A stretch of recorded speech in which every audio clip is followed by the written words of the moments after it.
భారతీయులైన మేము మా రాజ్యాంగాన్ని అత్యంత పవిత్రమైనదిగా ప్రపంచంలోనే గొప్ప రాజ్యాంగంగా భావిస్తాము. మాకు సార్వభౌమత్వ, సామ్యవాద, లౌకిక, ప్రజాస్వామ్య, గణతంత్ర రాజ్యం నిర్మించుకోవడానికి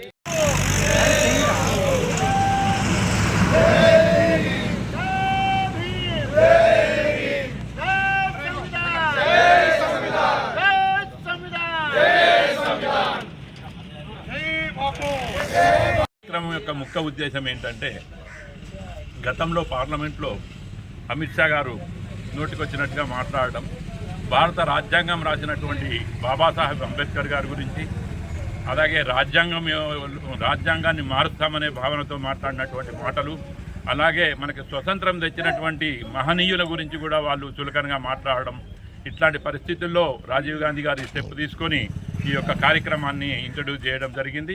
ఈ కార్యక్రమం మొత్తం కూడా భారతదేశం అంతటా కూడా బ్రహ్మాండంగా కొనసాగుతుంది.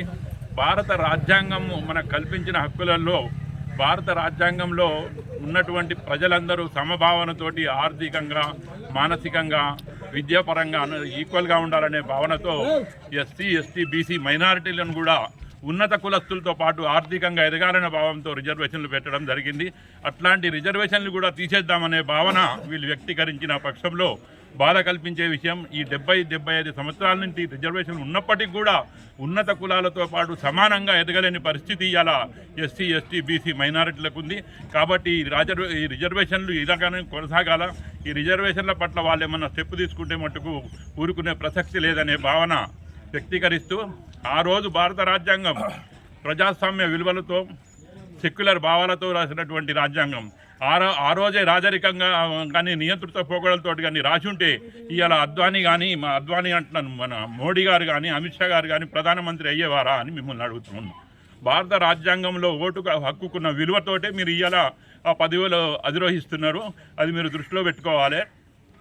అలాగే మా రాష్ట్ర ప్రభుత్వం మొన్న ప్రతిష్టాత్మకంగా 42% బీసీ రిజర్వేషన్లు చేసి దానికి చట్టబద్ధత కల్పించి మీకు అప్పచెప్పినాం. తక్షణం మీరు దాన్ని అమలు చేయాలని చెప్పేసి ఈ సభాముఖంగా మీరు అందరినీ కోరుకుంటూ నాకు ఈ అవకాశం ఇచ్చినందుకు మీ యొక్క హృదయపూర్వక ధన్యవాదాలు.